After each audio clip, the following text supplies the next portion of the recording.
time once again to slip into your camo, grab your bow, and join us out in the field for another episode of the Up North Journal, presented by PSE Archery. The Up North Journal crew is knocked and ready to rock for another exciting adventure. So let's step outside and hit the trail. This episode of the Up North Journal podcast is brought to you by PSE Archery, Yamaha Outboards, Better the Hunt, Easy Cut, Packer Max, Deer Camp Coffee, Buck Baits, JPO Game Calls, Limwalker Game Calls, Wild Seasoning, Total Peep, Sunrise Archery, Scent Lock, and Scent Blocker. Welcome back to another episode of the Up North Journal podcast, everybody. I'm host Mike Adams, sitting in the cabin tonight with Dan DeFault on a pleasant Thursday. It's actually, it was windier, but it's calmed down. It's cool. It's cloudy. Partly sunny. Yeah, right. Well, there's clouds, but yeah, it's been nice. I mean, we had a lot of rain at the beginning of the week. Yeah, we did. But you know what? We're less than a week from November. Can you believe that? I don't want to talk about it. Right? This year has flown by. It has flown by, and I tell you what better way to spend a Thursday evening besides listening to us, watching us, and going to visit our supporters? There you go. Let's do it. So why don't we go over to buckbaits.com and get 20% off your order by using the promo code UNJ20. Remember, buckbaits.com, if you're local here in Sterling Heights, Michigan, 15 in Dodge Park is their brick-and-mortar store. Check them out. Again, get your orders in. Gun season is right around the corner. Lincoln Roan, he's over in Wisconsin hunting away in Buffalo County. So let's give him a call and get you $25 off your order if you need a Packer Max. UNJ25 at packermax.com. JPO Game Calls, give him a shout. Talk to him. Get that grunt call. Get it in your hands before season. Get 10% off your order. UNJ10 at jpogamecalls.com. What are you going to use if you kill something this year? You're going to use Wild Seasoning, and what better way to get 10% off your order than to use the promo code UNJ2021 to get 10% off your order. And we would not be amiss if we weren't drinking Deer Camp Coffee from Deer Camp Coffee Roasting Company and Outfitters. Use the promo code UNJ10. You get 10% off your order at deercampcoffee.com. We're drinking opening day. It's hot. It's a hot brew. It's a hot brew. Get it? And if everybody's noticed who's watching, Mike has officially turned into a coffee snob. Well, not just that. Your toque. Oh, it is this time of year. It's getting cold. No more ball caps. Not for the time being anyway right now. I got the beanie on, rocking the beanies for the last week. And the one, Miss Nancy Jackson, has been giving me grief about it's not that time of year yet. Right? but it is for me. What time of year it is if you want Deer Camp Coffee, you want a great pizza, why don't you head up to Newberry? We got the live cam up in Newberry right now where it's 52 degrees. It looks like the same weather here. But get over to Cedars over there, get a pizza, get some Deer Camp Coffee, and enjoy Newberry up there as we're being broadcast live on 123 FM. Well, they still got leaves on the trees up there. They do. There's no snow on the ground either. Not yet. And there's no cars on the road as usual. Right. All right. Well, thanks to FM 123 for carrying the show. So, let's get into it tonight. You know, I've seen a lot of pictures out there. People are posting, they're showing what Mark Coleman's posted them, and we always see these little four-legged predators in the pictures a lot of times, and I think we need to get somebody on that knows how to exterminate them pretty well. I know a guy. You do? Yeah, I do. Mr. Chris Kreiner, what is going on tonight? Predator hunter extraordinaire. How's it going tonight? Good here. Good to have you back on the show. It's been a while. It has, and it's good to see you guys again, and your studio is looking pretty sharp. I really like that, guys. Thanks, man. Great. Thanks. Well, in honor of you, we've got my Coyote sitting back here over my shoulder, so I thought we'd bring him in here and make him part of the studio. So, seeing how we're talking about Coyotes tonight. Unless you want to talk about something else.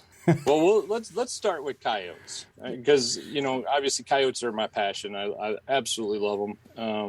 Completely taken over my deer hunting, and how that happened I couldn't really tell you, because I was an absolutely avid deer hunter. Nothing better than sitting in a tree stand on a fall evening, and especially during this time of year with the rut. But 4 years ago I started getting really hot and heavy into the predator hunting, about the same time when Center Fire at Night started. And from there, it just continued growing. And let's face it, anytime we get into something that we're doing in the outdoors, we're always learning and we're always evolving. 2 years ago, I believe it was about 2 years ago, maybe even 2.5 years ago, when I was on your show last, talking about predators and what I've learned. I've learned a lot in the last 2.5 years. Let's just say that, because you're constantly learning. And And coyotes, they, especially if you get going into, running your distress sounds and everything, coyotes are usually hungry. and especially if you're in an area where there's a lot of coyotes, it's almost like they're fighting to get to that food first. So, I've always said this, a lot of guys are hesitant to use rabbit distress as a prey sound, and it's the most common sound out in the field. So I always recommend using rabbit because it just works. They hear it often enough naturally because that's one of their main food sources. And then mouse distress works really well as a coaxer call. If they are close and you don't want a screaming rabbit, then you just use a mouse distress. You talked about a little bit earlier about sitting in the deer stand and then getting into the coyote hot and heavy. Was that more so because of seeing coyotes in your area and thinking, boy, I got to go after them for the deer purposes? Or did it just become a passion just to go straight after the coyotes? It just ended up becoming more of a passion to go straight after the coyotes. I usually didn't see, I was usually shooting one every other season with the bow. So I'd see them once in a while, but it wasn't super commonplace. I started coyote hunting back when I was about 16 years old, when it was I just day hunted. I only did that for about 4 years, and day hunting is definitely a lot more work in Michigan. It's hard to get them called out of the wood lots to come out into the wide open field. I'm not one that likes going into the wood lots if I can avoid it. And at night, they feel comfortable coming out into the wide open fields. It's almost like they feel like they got a shield around them. And so they're obviously hunting primarily at night, and they're more active at night. So anyway, I started about 25 years ago or so, and then and gave it up after about 4 years. And once the center fire at night happened, I just kind of jumped into it again. And I found a lot of fun in that. And right about the same time, I had my second daughter. And as a family man and trying to be home as much as I can during the day for the kids and for the wife and be a father, I just found it more stressful than anything to go out and spend any daytime activities in the outdoors. My oldest daughter is finally getting old enough. I'm trying to get her a little bit more involved in some daytime activities. But ultimately what it came down to is once they've all gone to bed, that was my time to get outdoors. And that's where the center fire at night happened at a perfect time in my life. And it was almost like a perfect storm. It just allowed me to get out there and start hunting and spending a lot of time out there doing it.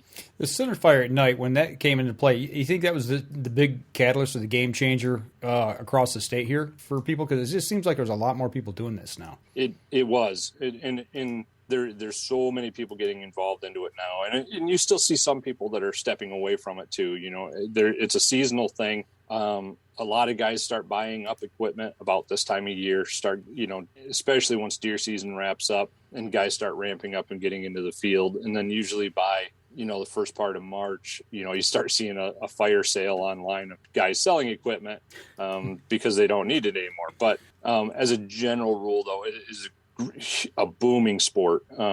States throughout the country continue adapting easier nighttime laws that allow guys like myself and anybody else to get out there and hunt at night. And some of these states are just overrun with predators. I believe it was last year, I think 2 years ago, the governor of South Dakota, for example, they didn't really adapt good nighttime hunting laws that allowed non-residents and stuff like that to come in there without landowners being out there with you. But she put out like a thing, $10 a tail for coyote, fox, raccoon, possum. I mean, guys were making bank on just the tails. I mean, we can't get that for a full, even close to that for a full raccoon here in Michigan from a fur buyer. Right. So, so throughout the country, things are getting better for the nighttime hunter.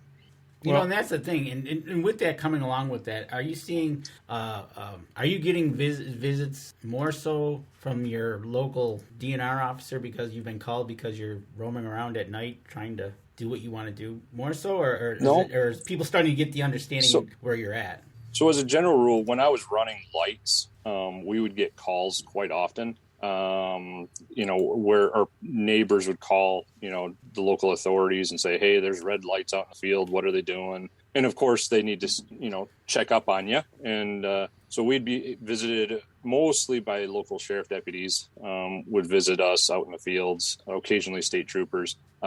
We've never been visited by a CO. But, since making the transition from lights into night vision and thermal, and even going a step further and going suppressed, it's gone down to non-existent. The only time I get somebody stopping by is somebody who thinks they own all the land around here and, they want to just make your life miserable type deal. So that's only happened a couple of times. But as a general rule, with thermal vision and suppression, we don't have any authorities called on us anymore. That's awesome. It's good to hear too, because I know that it can be a little bit, you're out there trying to do what you want to do and all of a sudden you get interrupted. Yeah, and there was one situation where a neighbor could see us because we hunt with AR-15s. Obviously, black guns are very controversial. So a neighbor seen us getting out of the truck and loading our ARs and walking out in the field. Next thing I know, I see a sheriff deputy at my truck. And one tip that I have given in the past is keep your local central dispatch on speed dial. So while I'm in the field, I called up central dispatch, let them know what we were doing, and asked if the deputy needed to speak with us. And dispatch called me back 30 seconds later saying, nope, deputy's all set. And he turned off his lights and went about his way. And he went and talked to the neighbor and let him know what we were up to. So that part of it was good. Local authorities know that what we're doing, and they're aware of the laws, obviously. And having a relationship with your local COs can go a long way also. Just from if they recognize my truck, then as a general rule, they pretty much know I'm out there coyote hunting. They know who you are. Yeah.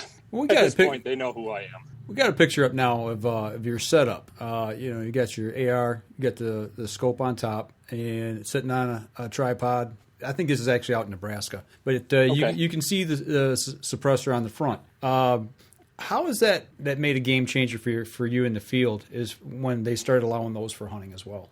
So suppressors, I mean, let's face it, they're just a royal pain to try to get in your hands.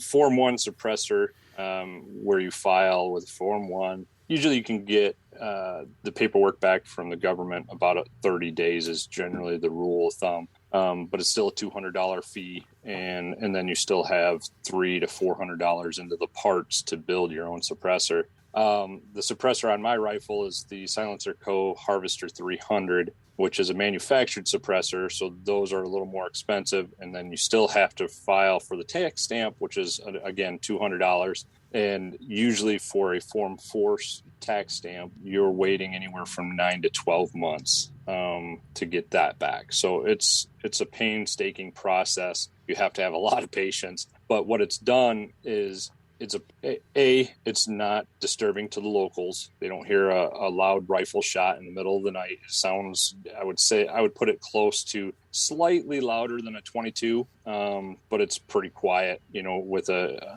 regardless of what rifle I'm shooting, whether 22 250 or a 6.5 Creedmoor, or the rifle in Nebraska there. That was a CZ USA Bren 2, which is a 223. It just really quiets down any rifle that you're using. And it allows, sometimes the coyotes don't quite know what that first shot was, unless that bullet's whizzing past their heads and they hear that crack of a shot. Usually they might run, anywhere from 20 to 40 yards and stop again. So sometimes it allows you to shoot the first one, and then the second one will usually stop and allow you to shoot the second one, so you can get your doubles. And then occasionally some guys are able to get triples and quadruples using that method. So it's a very effective way to kill coyotes. And I got to imagine when you're shooting like that and you've got a can on the front, shoot the furthest one away first, so you've got that shorter distance for that follow-up on the second one. Well, sometimes there's a happy medium there, because usually I will shoot the first closer one first, because if that bullet is traveling past the first one and second one and third one, and you're shooting the fourth one back, the coyotes 1 through 3, they're hearing the crack of the sonic boom of the supersonic bullet. So that crack is what causes them to more or less be startled. Mm-hmm. And so if you shoot that first one, the bullet doesn't travel far enough for the second one to hear the crack. And it hears something. It hears the wallop of the bullet hitting the first coyote. So it'll spook a little bit, but it generally won't clear the field. It'll generally stop for a second time around. Now, occasionally, there was a video that you popped up earlier of a double.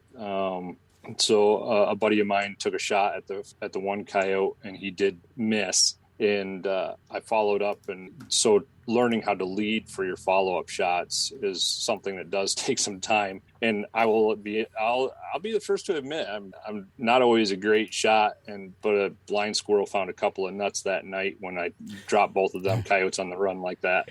So I saw the second one we were watching. When the first time I watched it, I said, man, he's leading that thing a lot. And all of a sudden it dumped. And I was like, wow, what a shot. Right? That one was 199 yards out. Through GPS, I mapped out how far it was. And the first one was 120 yards. And the second one was 199. So it was a long way out. So for every 100 yards, I generally recommend like a one coyote lead. Gotcha. So in that case there, I believe I was a solid 2 coyote lead, and I put the bullet right through both shoulders. So Yeah. I mean, it hit him right in the money. You put an extra 99-yard lead on that. I know, one. right? Exactly. So It was 1.99 coyote lead. Oh goodness, it was one of those nights. I just kind of like shrugged it off and said to my buddy, "Well, got them both. You covered it." Yeah, I got you covered. But Exactly.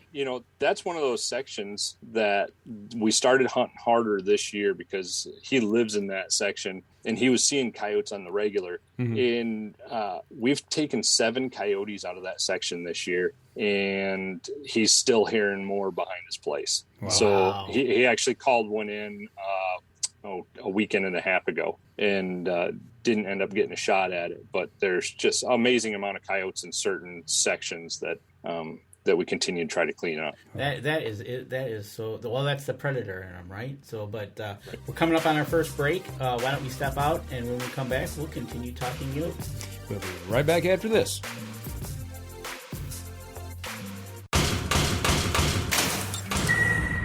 PSE Archery has reinvented the way you buy bows. From now on, you can make the most educated decision possible. By basing your bow choice specifically on your shooting needs and goals. All you need to do is ask yourself, what kind of shooter am I? What do I want to achieve? PSE will help find the right category for you. So, what kind of shooter are you? Find out at psearchery.com.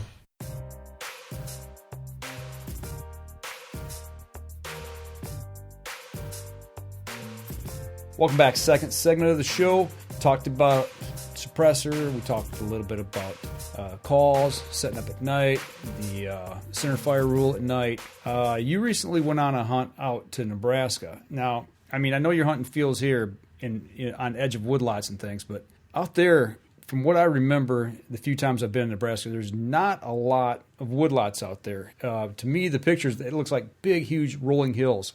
What type of knowledge that you got here transferred out there to Nebraska, and what was different? Well, pretty much what was the difference with Nebraska is, like you're saying, there is no cover. There's no woodlots.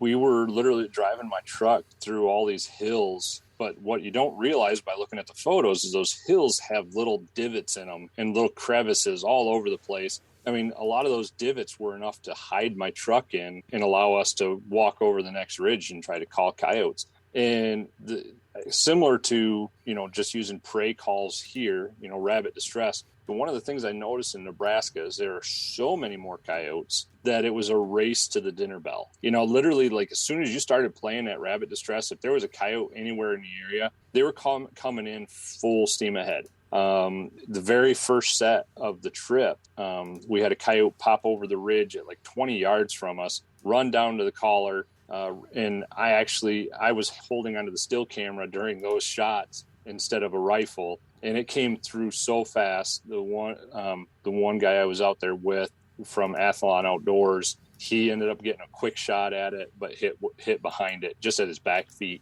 But that coyote came in so close and so fast. It was super exciting. And one thing you don't realize the difference between eastern coyotes and western, and that I did notice when I was out there, is you definitely see why they make more money from a fur buyer out west. Those coyotes had just a super pretty silver color to them. I ended up bringing a really nice male back and sent it over to my buddy, Cody Godwin, and he's going to send it into the tannery for me and have it hanging on my wall with everything else. So, but yeah, super crazy trip. Those coyotes, they just kind of materialize out of all these crevices and valleys in the hills. And then when you do hunt the flatlands of that area, they just kind of seem to pop up out of the brush, out of the middle of nowhere, out of the grasses, and they come running in. So, we only ended up shooting, I was out there for 2 days. We only ended up shooting 6, but I want to say we seen somewhere between 20 and 30. Wow. Seen it. And so do you feel like okay, so now you've been out to Nebraska, you've been here. Do you feel like it was easier to call out there with as many more coyotes, or is it easier to call back here in Michigan? So we didn't even try. We hunted at night only a couple of times while I was out there. And I made the recommendation for the next trip, because they do plan on making this a yearly trip, is let's concentrate on more at night, because we were trying to find shadows, trying to find cover. I mean, we used ghillie suits, which helped out a ton to break up our silhouette on these hillsides. And we were still able to call coyotes within range. But what I would like to be able to do is sit in some of that flat land out in the wide open. You don't even have to really leave very far from the truck. Unfortunately, with this trip, we had a full moon. So that even made the nighttime a little bit difficult. It was just too bright out there. But I would think that we could absolutely smoke just a pile of coyotes at night from out there, especially if you're in the flatlands. And the other thing that I noticed out there is it's so wide open that I was running the collar at like 90 and 100% volume most of the time. It's like those hills just soak up the volume, and to try to get it out there and get as much distance. You're having to blast the collar, but it works. I was going to ask that. Like when you said you're using your collar at 90 and 100, how far would that approximately be, and how far do you think these coyotes were coming in from? I know you said you had them really close, but sometimes. So we had one coyote that showed up like a minute after I started the collar, and she popped up out of the grasses. She was just out in the pasture, and then we had another. For the most part, most of the coyotes took anywhere from 12 to 15 minutes to get to us. But when they got to us, they were obviously full tilt running. So how far they had to come to get to us, I'm not sure. But they do have great sense of hearing. But they're also, I would almost say, these coyotes can have a little bit. What I've noticed, at least with the Michigan coyotes, sometimes they can have a little ADHD going on, where they're so preoccupied with this muskrat or this mouse over here that they're not paying attention to this screaming rabbit over here. And one case just this last summer this last spring before the corn got too tall with Clinton, we were hunting a piece of property over in Grand Ledge, Michigan. And we're running our typical adult cottontail, rabbit. And we see this coyote pop out of the wood line at like 700, 800 yards from us, but he's walking away from us, not paying attention to us at all. And so then I switched it over to baby cottontail. His ears perked up immediately. He came in on a run, and Clinton shot him at like 40 yards. So sometimes just changing the tune of the rabbit or the prey distress that you're using, it can change their mind and get them coming in. It's enough to just draw their attention. And that's where also thermal comes into view, because we were able to watch his body behavior through thermal imaging, at that distance. So we knew what he was looking for. So you're almost like fishing for coyotes. It is. I mean, you got to give the right lure and the right presentation for them to come running in. Exactly. And a friend of ours, Jerry Lambert, has a question for you. It says he's curious if you've ever heard a bobcat scream while hunting at night. He has, and it's kind of unsettling. I have not. I mean, I've only ever called in one bobcat in southern Michigan or mid-Michigan here in Ionia County while I was coyote hunting.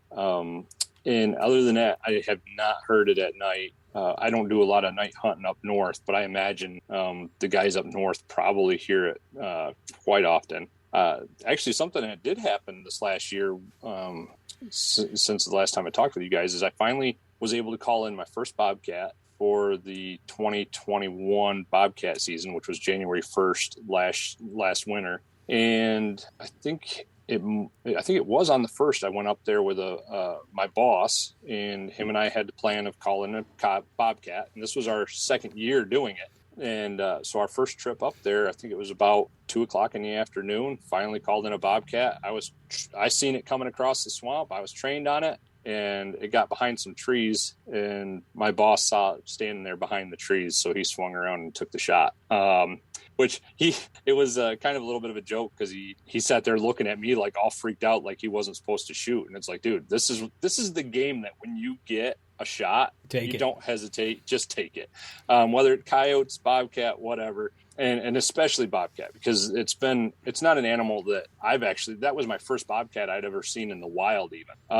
And I'm 42 years old now, and this was my first bobcat. So I was just ecstatic that I just seen one. And I told him, I said, I don't care about you shooting first, man. I said, did you kill the bobcat? That is all I cared about. And he goes, yeah, it's down right there. I mean, from that point on, we were both just like, I couldn't even tell you the excitement and the adrenaline at the same time for both him and I. And we walked up to it, and it's just an absolutely beautiful bobcat. It ended up being right around, it wasn't super heavy. I think it was right around 23 pounds or so. But a good taxidermist buddy of mine, Mike Doyle, ended up doing the mount on it, and it turned out absolutely excellent. So it's going to be a treasure for quite a while. And I won't mention the 2 other trips I went up there and missed 2 bobcats. Well, that's why they call it hunting. That's right. Right? If you went every time and got it every time, it would be a different story. It's one of those things. I mean, coyote hunting is a lot of work. And you're really bummed when you miss. Bobcat hunting is a ton of work. A lot of walking, a lot of sets, and a lot of scouting to figure out the best terrain to try to call in a bobcat. And we got lucky last season. We hunted for 3 times that week and called in, a bobcat for each trip. And so just that alone was very rewarding to see an animal like that. Oh, and you put the work in, like you said, the hard work, and they're so elusive, and they're not seen very often. When you do see them, just seeing them alone's a treat, and being able to get one, that just makes it even better. Yes. So I don't know if you guys want to go into Texas. Absolutely. Talk a little bit about pigs. And Chris Elmore says, good work, by the way. Thanks, Chris. What do they say in Texas? You go big or go home. So yeah, let's. I want to hear about the pigs, man. or go. Things are. I even mentioned it a couple of times while I was down in Texas. Things are about to get Western, and there were a couple of times with some big sounders of pigs that it got a little crazy. Some lead was really flying. So a year ago, I was approached by Athlon Outdoors to host a program called Night Shooter. And I wasn't quite sure what they were expecting out of me or the Night Shooter program, but it took them a while to get it all put together. And they finally got all the details worked out, and they flew me down to Texas. And I met up with a production team down there, a cameraman and a producer, along with one of the coordinators from Athlon Outdoors. And we made a 4-day trip out of it to film a series called Night Shooter, which is part of Tactical Life magazine. So as part of that, we were down there, we were kind of going through the ins and outs of using thermal and how we were utilizing thermal to be successful on these pig hunts. And coyotes were part of the agenda too. Mm-hmm. And we heard a bunch of coyotes, but on any given night, we generally had 6 people out in the field with us. So, that's just a lot of people out in the field to try to call in coyotes. We had coyotes walking through the scene multiple times, just couldn't get them to cooperate and come in for a shot. But we got in on some pigs, and you just start putting in that slow stalk. And most of the devices that we were using had range finders on them. So we were able to continually range where these pigs were at as we're moving in on them. And as a general rule, tried to get within 60 to 80 yards of them, because we were using, again, the CZ Bren 2s And so we were using a 2.23. So we wanted to make sure we were making clean headshots and dropping them right there. So Caitlin was the co-host of the program with me for this particular trip. And we had a pair of pigs just working this hilltop. So we kept working closer and closer, to try to minimize the amount of horizon behind them. And so then our bullets, if they pass through, they're not going anywhere but down. And so as we moved closer, we got within 60 yards. We did a countdown, and both pigs they didn't even hear anything. They both dropped right on the spot. So it was just a textbook hunt for both of us. And then we had a couple other big groups of pigs, which will all be part of this program. And I think from what I hear and understand, they're really hoping to build this series into something a little bit more than just what this. We filmed 4 episodes while we were in Texas, and we're hoping it'll draw enough attention to be able to keep it going.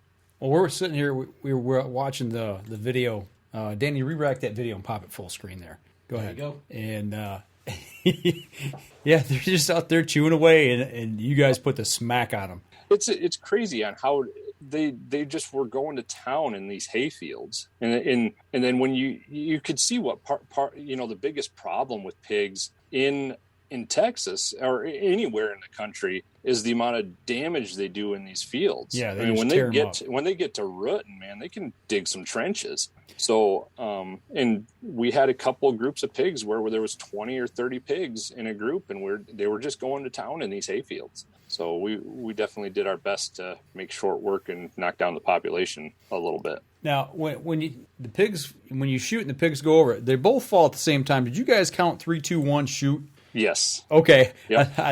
And people that hunt with me, they know I don't do countdowns well. This just happened to be a countdown that worked.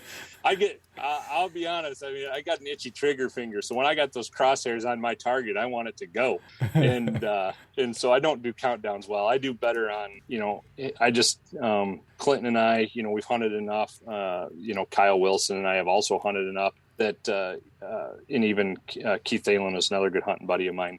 When I tell them bark to stop a coyote, I take that as the sign as it's go time. Uh-huh. And so I get on the second coyote, and as soon as I hear their muzzle break, my round goes off, within 2/10, 3/10 of a second, and usually results in a double going down. I just can't do the countdown. I do so much better on a muzzle blast. He never was good at math in school. 3, 2, bang, 1. I did that once. I shot on 2. So, Cody Showalter remembers it well. Darn, yeah. I got a little trigger happy when we got 3 coyotes running in at us. That's good stuff. That is funny. That's awesome. Well, I'll tell you what, we're bumping up here on our second break. Let's take our next break. We come back. We'll continue the conversation and get into some more talking. I want to know a little more about this show that you're talking about. So we'll step outside and we'll be right back after this.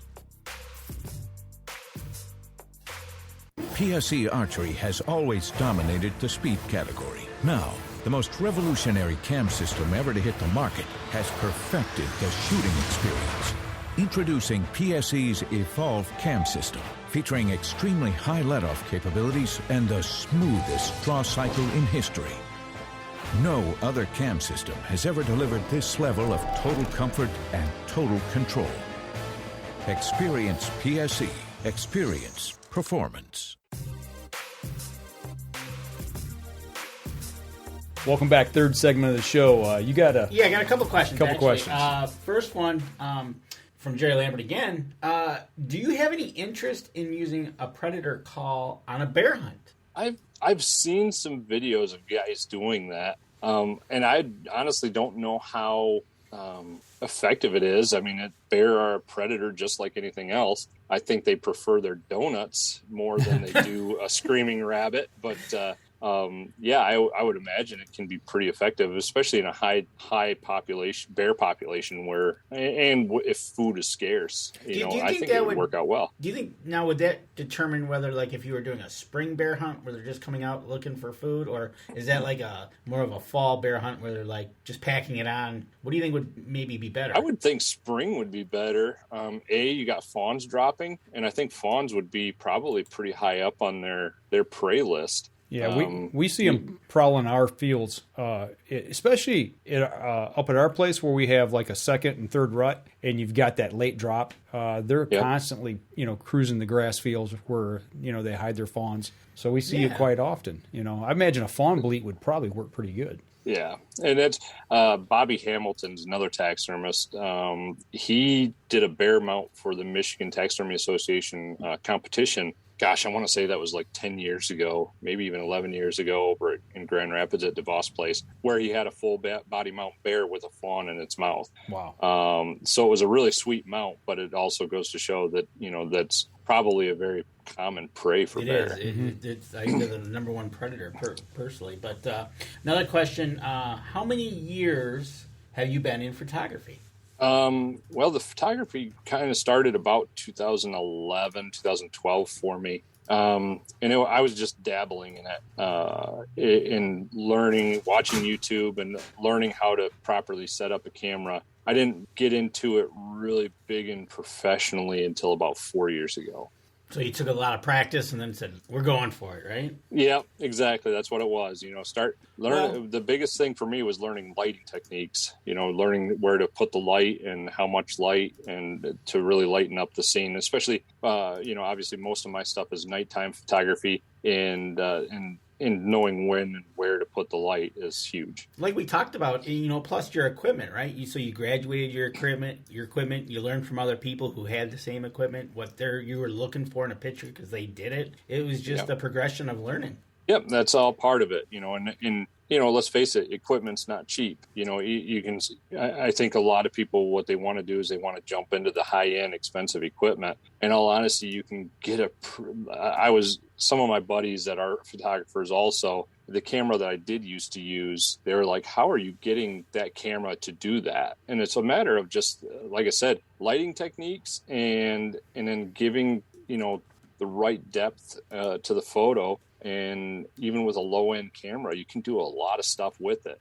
This year, I finally upgraded to a higher-end camera, and some of the photos, and it has greatly improved some of the photos. But also what's improved the photos is now I'm no longer using a flashlight. I used to use my cell phone light. I used to use a flashlight to light up a scene for my photos. Now I've got a flash system, a 2-flash system, so I can adjust the lighting much easier. I have much more control over my lighting of the scene. That's the key part to it, is getting the light right, like you said. It's especially on those night photos, man. Those things are fabulous. Appreciate that. Right, yeah, it's a lot of work involved. And that's what Rich Fallab says, is your nighttime photos are amazing. And probably there's what we see in our showing, there's probably plenty more where you probably had a few choice words of that picture, how it came out.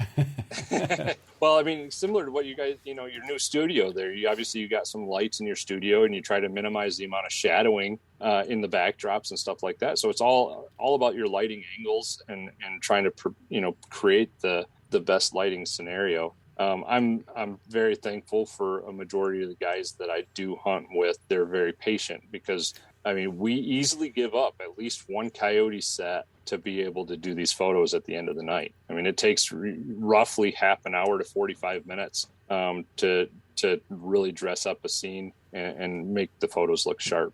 Well, and it shows. I'm working in television for as long as I have. Lighting is key, and like you said, it's just something you just don't throw lights up and take a picture, because when you do that, it does show. But I swear, the stuff I see, nighttime hunting photographs, by far, I've never seen anything in this area, at least, as good as what you do. I mean, hats off to you. I appreciate that. It's really good stuff. That. And Rich is commenting on stuff quite often. I appreciate that, Rich. And that just leads into another question that was asked to me. So, go out, got all these coyotes, got them hanging from your truck, got them hanging from signs. Then what do you do with them? So during the summer, there's no value to them. They just started looking good here about a week and a half ago, to where you can start skinning them out and either hanging them on your wall or prep them for a fur buyer.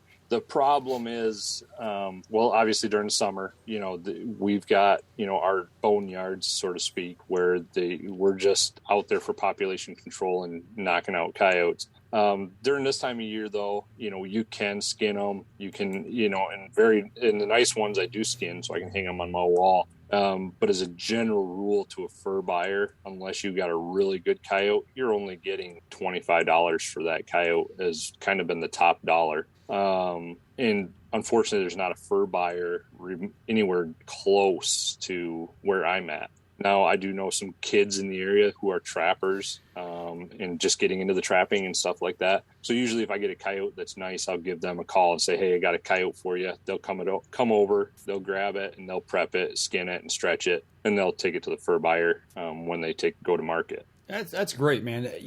Not only are you taking the population down, but you're also helping kids get started in something and put a little money in their pocket so it doesn't go to waste. That's awesome. Right. Yep.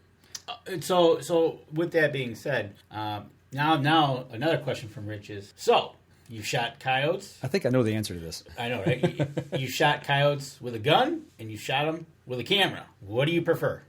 Honestly, like that's a good question because I really do enjoy the photography side of things. I think I did 2 or 3 sets in Nebraska where all I brought was the camera to try to capture coyotes running in. And 2 out of the 3 sets, we did have coyotes come in, and I was able to get pictures. I ended up getting a little bit of video of a coyote running in, and just so it really is a coin toss. I really enjoy, if I'm going to be daylight hunting, I really enjoy carrying that camera and getting some stills. I'm not much into the video side of things anymore. That used to be what I essentially attempted to do online through YouTube, through Great Outdoor Pursuits, and did a lot of video stuff over the years. And I still do some review videos for companies, but for the most part, I prefer the still camera now. It's easier for me to not talk and just take pictures and try to dress them up that way.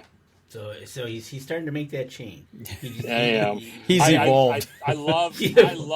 I'm not going to lie. I mean, I still love pulling the trigger. But it was a neat change to call in daytime coyotes like I was in Nebraska. That's not something I've only in the last 3 years. I've only done it probably 2 times here in Michigan. I just don't get out coyote hunting during the day very often. But in Nebraska, that's all we did. And to have coyotes come running in like that was just such a treat. You mentioned dayside hunting versus the nightside hunting. You don't do a lot of dayside here. Is there, from what I've seen in the tree stand when I'm out bow hunting or even during rifle season, it seems like early morning and late evening is the best time to be out. But middle of the day, is there are opportunities to be had then? Yeah, if you can tuck yourself into some of these woodlots in the middle of the day, I think you could do really well, especially if you're in a high coyote population area. As a general rule in Michigan, when I am daytime hunting, I try to target that first hour of daylight and the last hour of daylight. It does seem like they start getting on their feet and moving and preparing for either going to bed or getting up and ready for the night hunt. So those time frames usually, if I'm going to hunt daytime, work best for me. Okay. Now, for somebody just wanting to get into this, what's probably the number one best piece of advice you could give somebody who wants to try this and get out there and shoot some coyotes? Just not to give up. If so many people, it does take some time. And I know guys who have take 2 years, 3 years to call in their first coyote, and don't be afraid to try something different. Either increase the volume on your collar or throw out a different rabbit sound. But ultimately, the keynote here is not to give up, because there are coyotes out there to be had. If you're getting coyotes on your scouting cameras and you're noticing that they're showing up at a particular time of day, then try to get set up somewhere near the area. And if you're planning on daytime hunting, and use the cover to your advantage and get set up, and also use your wind to your advantage, because coyotes have very good noses, and try to call and just don't give up. Something you mentioned there about playing the wind. Do you guys, when you set up on a field, even if you're shooting long distance typically, do you still play the wind heavily?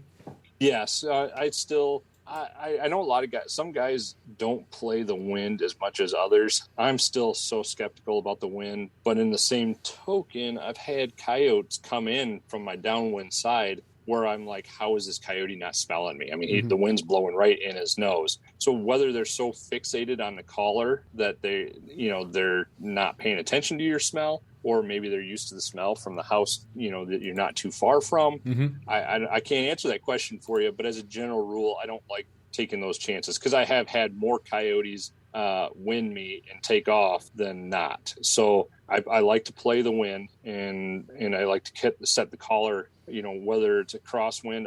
I don't care whether it's a crosswind or, a directly upwind to me. I just set the collar out, and if that coyote tries to circle, then I'm going to be in a great position for it. But as a general rule, if you play your cards right in your calling techniques, I'll tell you, I think I'm probably 75% of my coyotes come right to the collar. They don't even try to circle downwind. Okay. And so they're just charging hard, looking to get a free meal. And then, or if you're, doing a coyote fight or a pup distress, they're using their maternal instincts or, fighting instincts or territorial instincts to come running in to join the fight. So they're just coming in on a hard charge and not really, looking to get downwind of that area. Not caring in the world, right? Another thing for new people to do is reach out to you on Facebook and ask you a question. Hey, kind of throw it at you, and I'm sure you'd be glad to answer it. And you can be found on Facebook. Just look up Chris Kreiner with a K and send him a message and ask him, say, hey, I've been trying this, and maybe Chris will give you some advice where you can put it to use, and maybe it's just that one piece of knowledge you're missing. Right. I'll tell you what. I go ahead. do it often. I get messages multiple times throughout the week, asking, they might even send a little video clip of a coyote vocal and say, hey, this coyote was doing this. What is my best next move when a coyote is doing this? And that's something I've learned some techniques over the last couple of years also is I've found that some guys, when they say a coyote is barking at you, the gig is up. They know you're there. Something's not right to them. They're barking at you. I've found a technique that essentially you do a little bit of moving in on them and you start barking back. Your electronic game callers now have so many audio options anymore that I've found if you do a little bit of move in on them, do some barking back, start trying to sound like another coyote or another group of coyotes, you can start putting their mind at ease and they start coming to investigate. I had one piece of property. The coyotes were difficult out there. I knew there's coyotes out there every time I go out there, but they were always hanging up. And this one night, coyote started barking at me. So I'm like, I got to do something different. I got to get these coyotes. And so I started barking back at him. I started doing some moving around, did some more barking. He followed up with some barks. And before I know it, he popped out of the cornfield and worked his way across the field my direction. And I think I shot him at like 50 yards. So it just took a little bit of work to get him. It was an extra long set, but you can sometimes call those wary coyotes that may either have been pressured before or just not sure what is going on, and they might just come in and investigate. Yeah, there you go. Like you said before, just don't give up. Yep. And and Rich says you've answered a lot of his questions for him, and he thanks you for that. Anytime, Rich. Yeah, Rich got his first coyote here. Was that earlier this spring, if I remember correctly, or late last winter?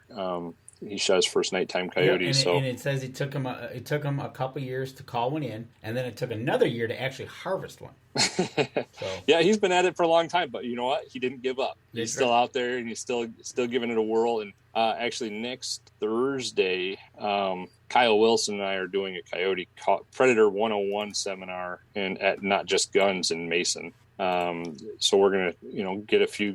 We have a RSVP for see who wants to show up, and we'll kind of talk some basic predator hunting and try to get some newbies into the sport. Awesome. There you go. Well, I'll tell you what, we're bumping up here on our last break, so let's take care of that. We come back. I still want to dive more into the show that you were talking about. We kind of missed it this segment. That's all right. So we're going to step outside. We'll take our last break, and we'll be right back after this.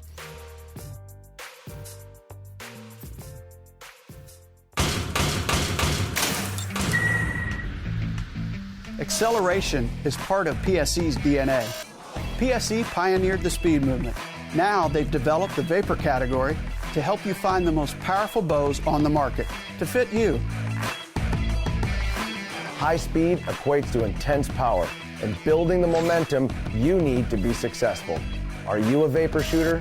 Find out at psearchery.com.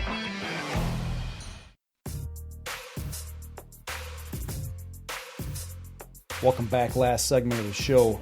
You said you had a... Yeah, we were talking about Athlon Outdoors, Chris, and they have a website you can go to and check out. They've got a couple magazines, but their website is tactical-life.com. You can go over there and check it out and see what they got over there with guns, gears, lifestyles, video, and more. And this is where the show's going to be, right? Yes, the show is going to be on tacticallife.com, which is a brand of athlanoutdoors.com. And yeah, they got all sorts of their magazines kind of evolve around the Second Amendment. A lot of firearm magazines and talking about today's tech, today's rifles and and some of the gear that you can get for your rifles. And also some of their magazines go into your some of the technology that we use at night, night vision and thermal. Okay. So there you go, and you see that right there. I got it on the screen there. 2 Sig Sauer belt-fed rifles. Nice. They have some cool videos out there. They got some pretty cool gear. I think I could hit a coyote in the run with that. Right? Belt-fed. So get on over there and check that website out. As part of the Nebraska trip, I was out there with Dan Flavin from Flavin Associates. He's an associate of Athlon Outdoors, and he brought out the VP of marketing from CZ Rifles to Nebraska. And we just had a great time, a lot of laughs. There was one particular coyote that was running across the field, and Jason took the shot at the coyote and he missed, and then the frenzy started. So in Nebraska we were able to run 30-round mags, and so I lost count at the number of shots. I think there was somewhere around 7 to 10 shots that were rapid fire, and somebody finally said they got him. So, but it was quite the laugh when I seen rounds hitting all around this coyote because he just couldn't quite get on it. But it was a good time. Nothing like making one dance. Right. And I've been known to do that a time or two. A question is, which do you prefer more, vocals or distress in general? That's a great question because I do love using vocals. And what vocals allow, it's almost like guys turkey hunting or elk hunting. Vocals allow you to get a response from, sometimes if the coyotes want to play nice, get a response from the local coyotes and A, tell you how far they might be, and then B, what their attitude is. If they're challenging you back, if they're just upset with your presence, or if they're like being calm and invitational, saying, hey, come on over and see, what we're doing over here. Or I might do the same back to them and try to draw them out.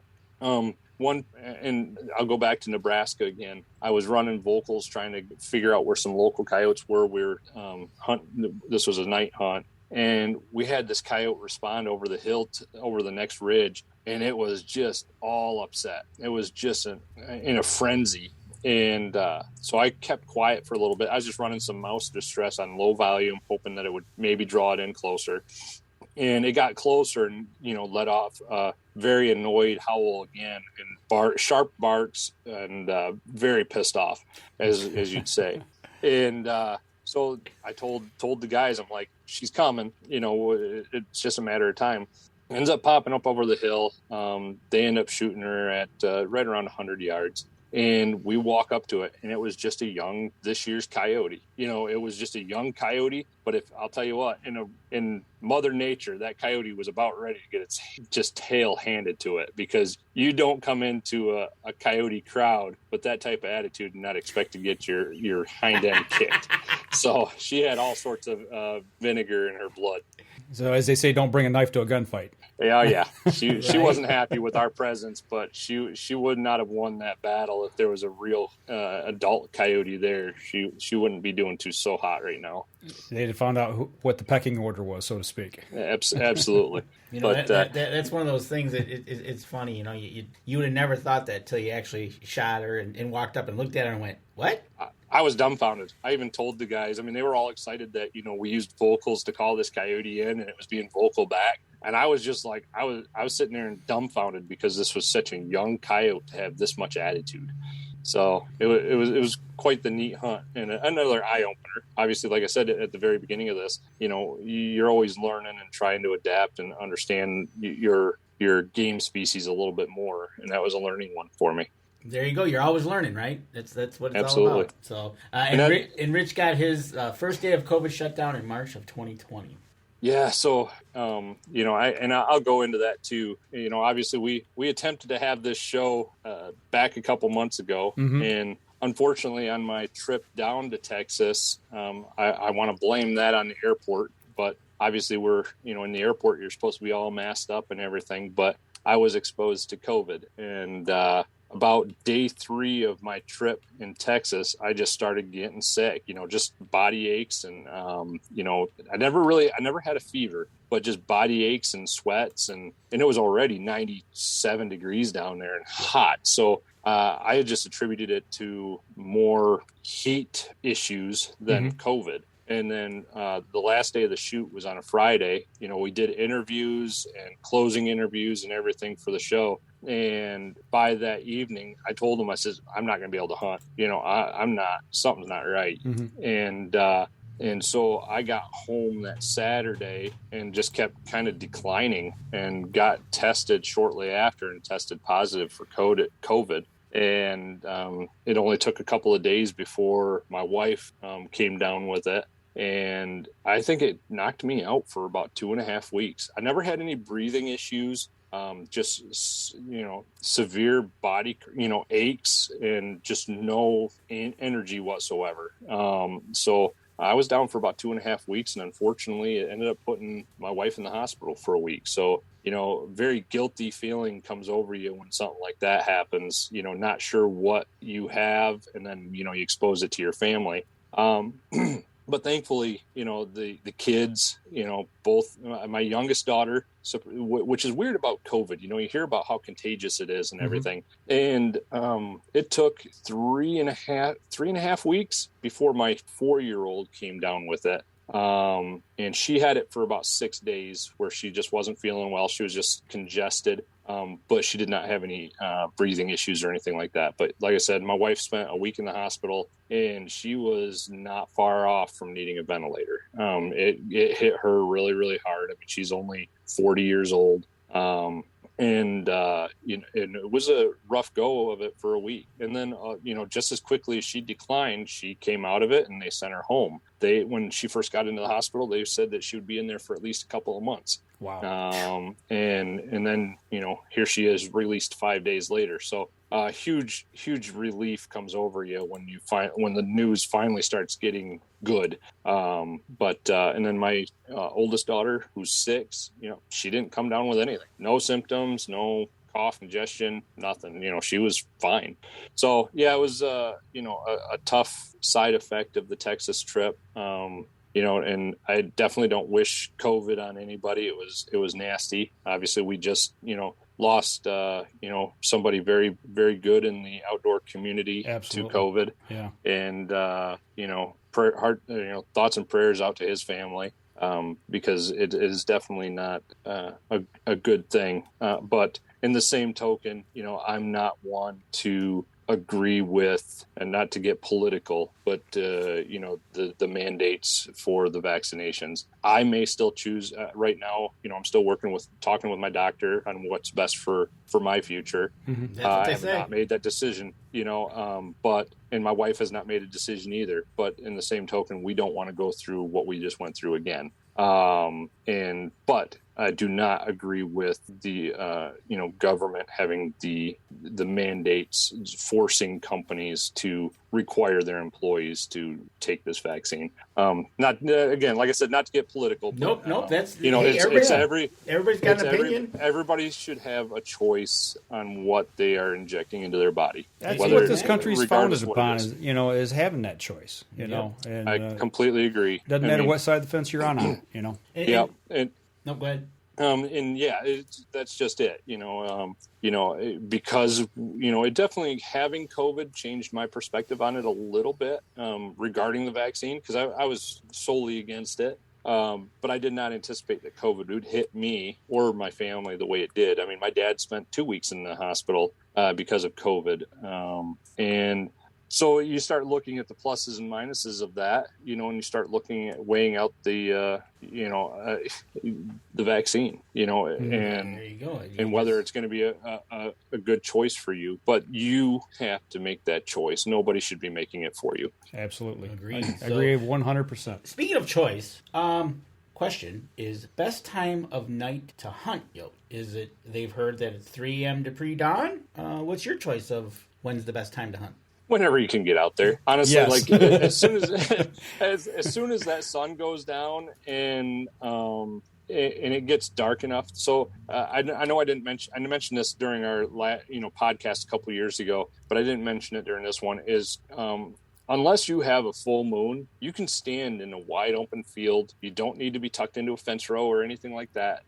Get comfortable in wide open, get a good 360-degree view around you, because you don't know where these coyotes are going to come from. But so once it's dark enough to be out standing out in the middle of a field, that's when I'm hunting. And I will, it doesn't matter whether it's 5 p.m. or 10 p.m. And once it's dark out there, I'll find myself somewhere in the middle of a field and just start hunting. And I tend to, right around 20, 25 minutes. If something hasn't come in, I'm moving to the next stand. I know guys who spend, no less than 45 minutes on a stand. But I find that I like to move. I don't like standing in one spot too long and move on to the next one. On a given night, we're getting 3 or 4 stands in before, we're usually caller quits, about 1, 2 o'clock in the morning. And it's not because, the coyotes couldn't still be out there. It's because we're tired. Right. Way too old for this. Right. There you go. Another question. On an average yote hunting set, what are you looking expense-wise to put into it to get started?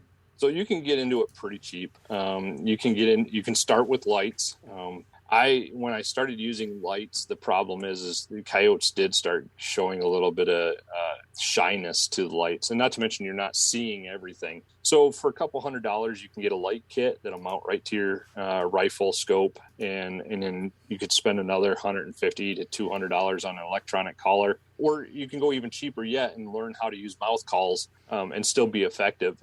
I'm a button pusher. I just find it convenient to carry a collar out there, drop it in the field, and push buttons. I don't have to try to blow a rabbit distress for 5 to 7 minutes. I'll pass out before I'm done with that set. So I have a tendency to just be a button pusher, and there's nothing wrong with that. A lot of guys, or there's guys out there that like to make fun of the button pushers, and honestly, it's whatever makes you successful, and whatever you can have the most fun. It's all about getting out there and having fun. Who cares what anybody else has to say? It's just another tool in the toolbox. Okay, that's what it is. If you want to do mouth calls, go right ahead. If you want to be as you call it, a button pusher, go right ahead. But you got out in the woods. Yep. And I mean, the mouth calls does allow you to give some variation and put in, especially if you're blowing on a distress call, it allows you to give a little bit more emotion than what might be able to come out of the collar. And, I've called them in with mouth calls before, but like I said, I'm usually pretty winded by the time I'm coming to one set, let alone try to do a second set. Right. So, but yeah, it's so for less than $500, you can, if let's just say you already have a rifle and a scope set up, good to go, then, less than $500, you can get the light, you can get the collar, and you can get out in the field and start hunting. Now, if you want to make the upgrade, which many guys end up doing, because with thermal, you can see everything. And also with thermal, you get what you pay for. So if you spend $700 on a thermal unit, you're going to have a $700 thermal unit, and it's not going to be very good. You're not going to get a lot of range or clarity out of it. And then there's thermal units that are upwards of $4,500, and I can see coyotes at 1,500 and 2,000 yards with those. And you're not necessarily you're watching their body language and able to tell that they're coyotes. And coyotes have a different heat signature versus deer, or I should say predators have a different heat signature than deer. So it's easy to tell the difference between the two. But with a high-end thermal unit, you can see everything. Similar to what the pig video and then the coyote video that you guys showed earlier. That's what thermal looks like, and you can see clear across the field. And the second coyote again was 200 yards out, and you could clearly make out that it was a coyote and before I took the shot. Right. So, and then with a good thermal scanner, I think if you spend $2,000 or less on a thermal scanner, I should say between $2,000 and $1,500 on a thermal scanner, it'll give you enough range to be able to see that something's coming across the field. And then night vision scope, you can get anywhere from $500 to $1,400 with a good IR. You can turn that on, and then you can shine across the field, and you can identify what it is that's coming. Yeah, you want to see that heat signature sooner than later, so then you can get to your rifle, turn on the IR, and identify what it is that's coming running in. Gotcha. There you go. So sky's the limit, man. Right? Yeah. Exactly. If you would have asked me 5 years ago I'd be spending the money that I'm spending on coyotes today, I would have said you were crazy. Right. But here I am, I've just dove all into it. I absolutely love it and don't regret a bit of it. There you go. That's awesome. Like you said, get out there, try it, see if you like it. Like you said, you switched over from deer hunting to that. So. Right. All right, guys and gals, we're going to wrap up here. But before we go, once again, tell everybody where they're going to be able to find the episodes of the new show starting next week, you said? It's supposed to be released next week, so you can go to athlonoutdoors.com and click on the Tactical Life magazine sheet there, and there's supposed to be an advertisement popping up there sometime next week. Obviously, they can, search for my Facebook profile. I will share links there once it does go live, and I will let you guys know as well, and so you guys can share links on your pages. There you go. Sweet, thanks. And Mark Coleman says, thank you for your passion to eliminate the yoke. There you go. I love it, man. I absolutely love it. We need more people out there like you, man, putting the smack down on them. That's for sure. Appreciate it, guys. I tell you what, hang on with us. Once we get off the show here, we'll chat with you real quick. But for those of you that are watching or listening to the podcast, make sure you go over to Chris's social media pages on Facebook, YouTube, Instagram, all those different places where he's at. Give him a like, follow, and share, and do the same for us. And for those of you who are watching or listening to our show over on iTunes, make sure you give us a review. That helps us and helps the people who support us as well. Absolutely. So before we go, though, next week might be a unique kind of show because if we do one, because we're heading up north to do some deer hunting. It'll be the first time I've hunted in the UP in my life. There you go. So we'll try to pull something off for next week, but we won't guarantee it. So, but that'll do it for us this week, folks. Y'all take care, and if we don't see you next Thursday, we'll see you on the following Thursday. We got anybody booked for that yet? Not yet. All right. We'll work on it. Promise. All right. Y'all take care, and we'll see y'all again here real soon. This episode was brought to you by PSE Archery, Yamaha Outboards, Better the Hunt, Easy Cut, Packer Max, Deer Camp Coffee, Buck Baits, JPO Game Calls, Limwalker Game Calls, Wild Seasoning, Total Peep, Sunrise Archery, Scent Lock, and Scent Blocker. Thanks for listening, and join us again here next week. Until then, remember, as we always like to say, if you're out on the water or in the woods, shoot straight and be safe. Until next week on the Up North Journal.